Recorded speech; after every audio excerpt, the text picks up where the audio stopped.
Hey guys, so today we're going to answer the age-old question, automatic or manual? This time specifically, we're going to talk about the BMW M2 CS.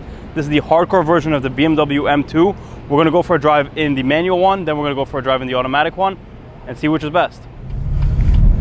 So starting off, we are in the manual M2 CS. Now, a few weeks back, we did a comparison, another BMW comparison. That one was between the M4 CSL and the regular BMW M4 competition.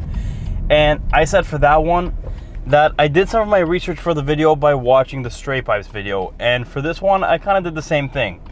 And I'm not gonna lie, whereas I normally agree with the straight pipes, and honestly, they're friends of mine. I love their videos. But I weirdly disagree with them about the M2 CS about almost every single thing.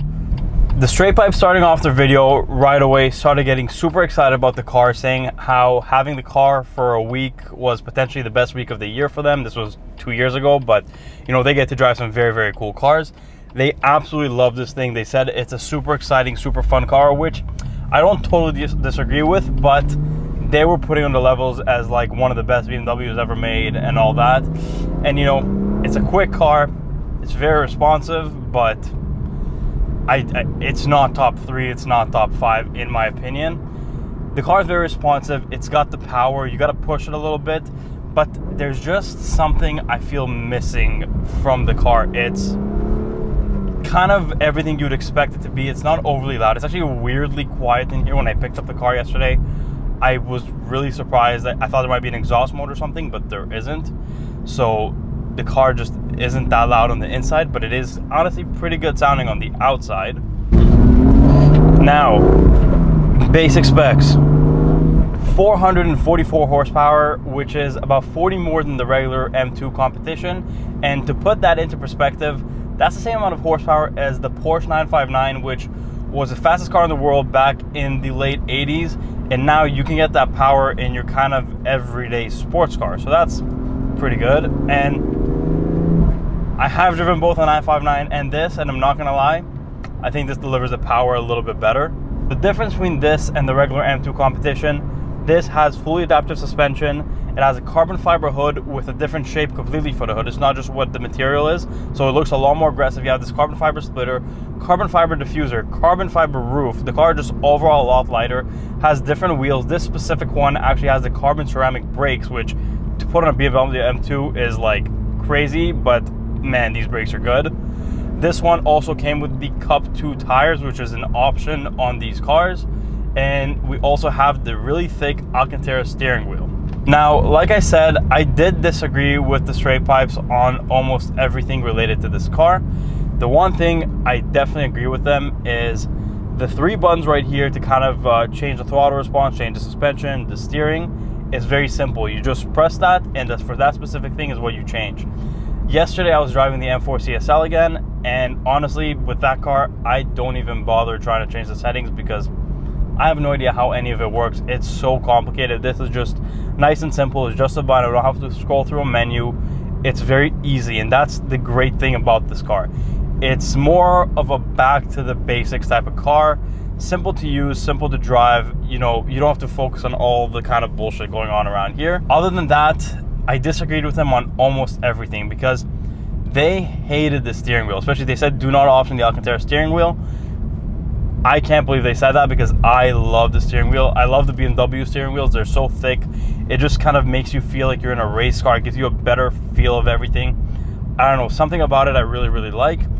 But they were getting so excited about how this car drives, and I just feel like it's missing that it factor.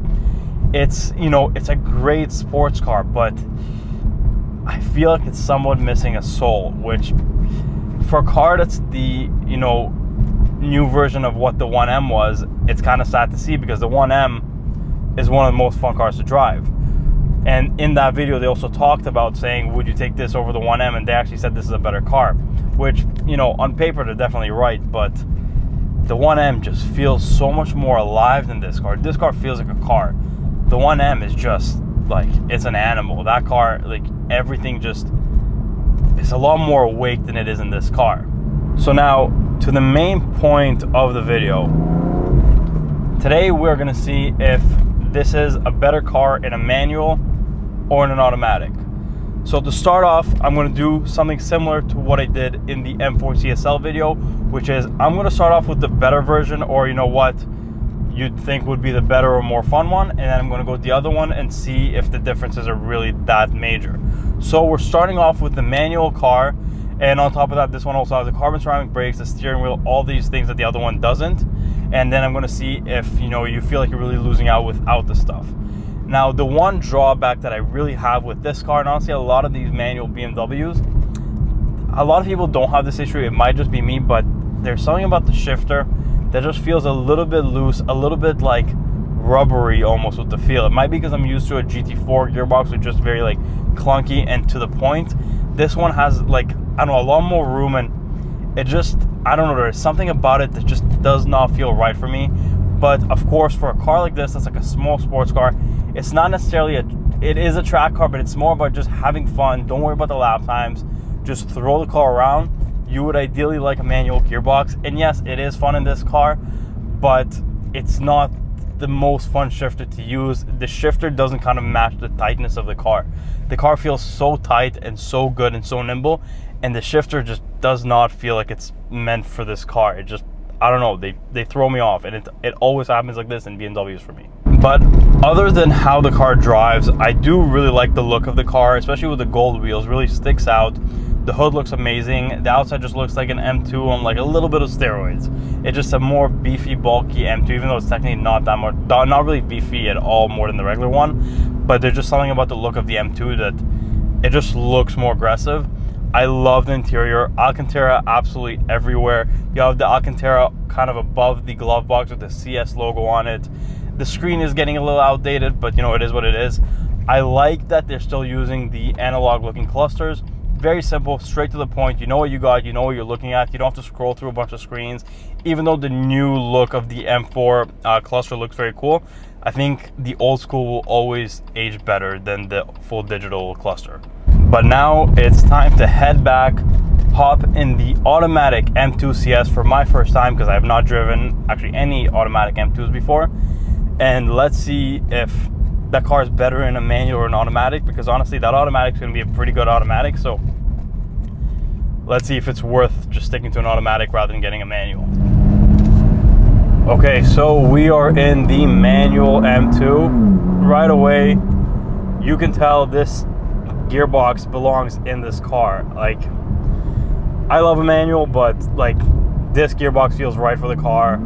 Everything is just kind of a lot tighter. Now you have a gearbox that's about as tight, as precise as the car itself. Now, before I start talking to you about this exact car, let me tell you something. The air conditioning in the BMW M2 CS is the most powerful air conditioning I've ever seen in my life.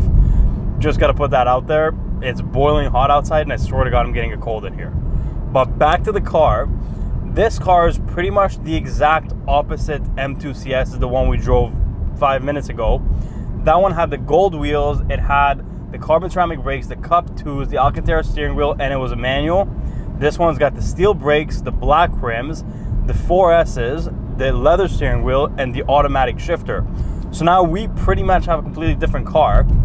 And as much as I absolutely love the options on the manual one, I think the automatic for me works better. Now, let's wait another 30 seconds when we're out on a faster road and I can really see what it's like, and then I'll decide if, do you want a car that should be a manual but with a bad manual, or do you want a car that should be a manual but with a really, really good automatic? Okay, so let's give it a little bit. Oh, yep, this gearbox works very well with this car. You get these light pops when you shift. It sounds really, really good. And yeah, just instant downshift. And again, it's not that I have a problem with the speed of the shifts. It's just the feeling of that shifter is just not very good. So this kind of eliminates it. And then, if you want to use the shifter in the middle, same thing. Press it. It's pretty instant. And also dual clutch transmission. You can't really go wrong with it. And BMW makes some pretty good dual clutch transmissions. So yeah, this gearbox works very well for the car. And it's sad to say, because I'm probably the biggest manual car advocate. But for me personally, I don't think the car is exciting enough or special enough to need the manual that is going to go down in history as like a very, you know, significant car. I think it's a car you should just, you know, rip around, just beat the shit out of. And I think for that, I think the automatic transmission, the dual clutch, might be better. So there it is. That's a comparison between the automatic and the manual M2 CS. Kind of take that as you will, but that's just my opinion.